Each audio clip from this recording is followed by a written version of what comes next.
same? Is that right? Yes, right, we pay the same. So that's why It's it's just down. so for example, when Ross came in, because they bring a station, the overall budget increases, Right. but their contribution is fairly significant, so our percentage of the entirety But we pay the drops. same. But we're paying the same dollar. So the question would be, if we started, if we wanted to get involved in San Anselmo's fire house, because it's been brought up, then Ross would come to us, say, you're now in the fire district, yeah, you get involved in Ross's Yes. firehouse remodel, and then that would carry on to Fairfax's firehouse remodel. Yes. Correct. And it's a bad road to go down. We're not the rich uncle of the Ross Valley Fire Department. Yeah, but they're not our first responders. They are our first responders, actually. If you have a fire out here, they're all coming. Well, the first responder. No, I mean, first responder, if you get a report of a fire out here, if your house is going to be called 911, they're all coming. The vast majority of responses from Station 20 do not come to Sleepy Hollow. They go to San Anselmo. In Fairfax.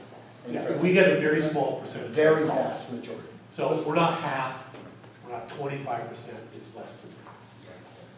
Yes, you've had your hand up. There's been a lot of talk, about stuff that is ill will for various things. The young people who are coming in are saying, oh, we deserve this building, we want to do this. And those of us who've lived here are looking around this building and saying, hey, if you didn't put any money into repairing it in the past, how are you going to do it in the future? So there's one. And you guys are saying, well, San Anselmo was so mean to us in the past, and so we shouldn't be nice to them now. We really need to lay this stuff aside and look at this from what I believe I have heard at the previous district meetings, the last two that I've been to, which have been very interesting and informative, and that is how do we improve our current status so that the people who live here survive and are able to take care of themselves in an emergency or a fire. Now, personal baloney has no place in that discussion. And we need to pay attention to ways that the money could be used in effective manners. If you tie this up in a document which your attorney is telling you is safe, and other attorneys say, no, sorry, there's loopholes, you know what? Nothing's going to happen. Nothing will happen because it will go into extended litigation. So I would urge you to take a good, solid look at the whole picture and not be hung up on past things that are influencing this, and try to say, okay, people, we're all in this together, we all live here, we need to have safety. What are the contributing factors that actually provide you safety? And talk about that. I want to respond to that because I've responded to you at multiple meetings on this. When you speak like that to this board, the implication is that this is the only thing we're interested in and that we have not taken any action to improve the overall safety of this or have plans to do more of it. You know, having sat through meetings, that that is not true. You also have extensive written documentation on our website of things that we've done and that we're planning to do. Some of it's related to this project, much of it is not. So your implication that this board is doing nothing for the safety of this community is incorrect and unfair. We can do this project if we decide to, and still more than fulfill all of the needs of this community and make ourselves the best prepared community in the county. We've taken more action than most of the surrounding jurisdictions. We'll be doing a lot more, which you know about and you've heard about. So this is not either or. You like to present this as either or. If you do this, you can't take care of the community. Not true. We think this will help better prepare the community, and we will be continue to do many other activities beyond that. And we have responded at length on that, and we will continue to do that. This is not either or. And if you or anybody else, which you have your right to do, look forward to holding up projects with litigation, all more power to you. You're perfectly entitled to do that. Doesn't mean that we're not going to continue to go forward with other related public safety projects to prepare this community to be safer. That's what we're all about. And you have missed the point yet again. Uh, You have heard me at your Okay, this is a back and forth. volunteer to assist you in those programs, and you and I talked about that years ago. You know where I stand on it. I will work for these programs. What I will not do is stand idly by and watch you jeopardize the reserves that could be used to enable those projects, because you have not comprehended that there is pass-through to these funds. Okay, thank So you. please do not tar me with that brush. Carol, No, I'm You are not. wrong. Carol, please, you Thank you. began your screed by saying all the bad feelings and ill will should be avoided. And here And you being end, here you end up, here misrepresented you is one. end up telling us that we don't know what we're doing and that we have to get your blessing or do it on your terms. This is after you have failed to succeed in 3 different tries to derail the project in the planning process, and you threatened us with litigation already over this. It does not speak well to these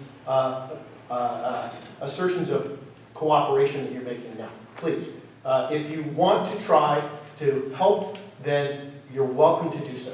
But if you're just here to make this a zero-sum game that says your projects have to come first, or that they have to come at the expense of anything else, we're not going to get anywhere. My projects are your projects. You're not grasping that. I say it at the district meetings. It is in your records, but you are not grasping that. Round 3. Connie.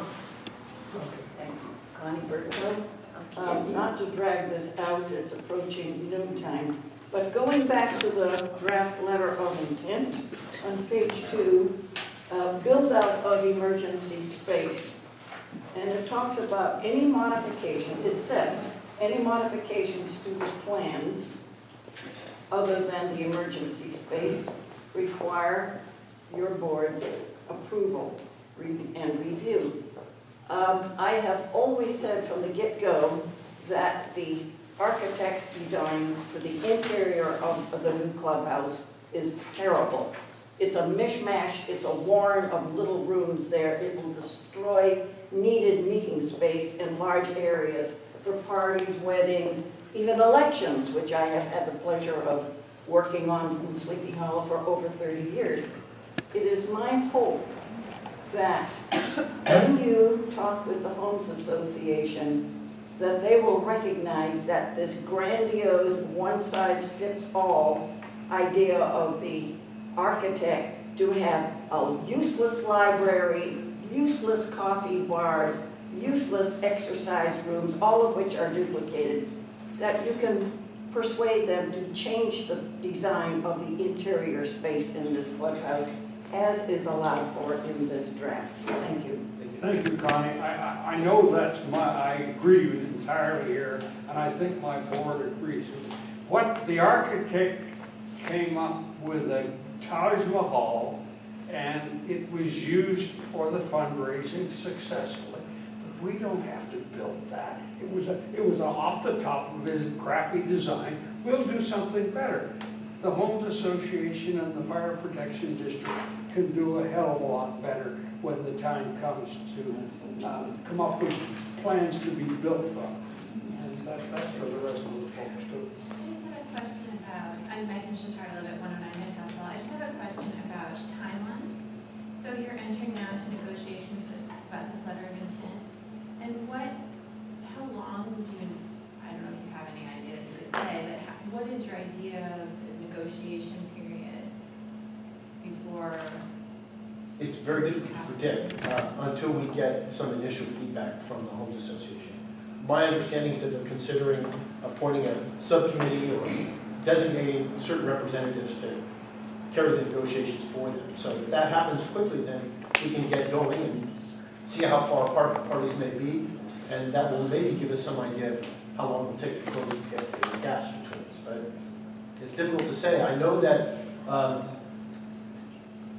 the idea would be to reach an agreement to proceed or not to proceed sooner rather than later. And if the agreement is to proceed, then to break ground as soon as is practical. We're not holding them up. No, I'm just, Yeah, I wish I could be more, until we get some feedback, it's difficult to know. Okay, we've been at this for a couple of hours now, so I think I'm going to close the public comment period unless someone has anything else they'd like to say. And I entertain a motion from the board, or a board member rather, to authorize or to approve the draft letter of intent, or authorize its delivery and presentation to the Homes Association to commence negotiations forthwith. So moved. Second. All in favor? Aye. Aye. With that, I think we can throw the meeting adjourned.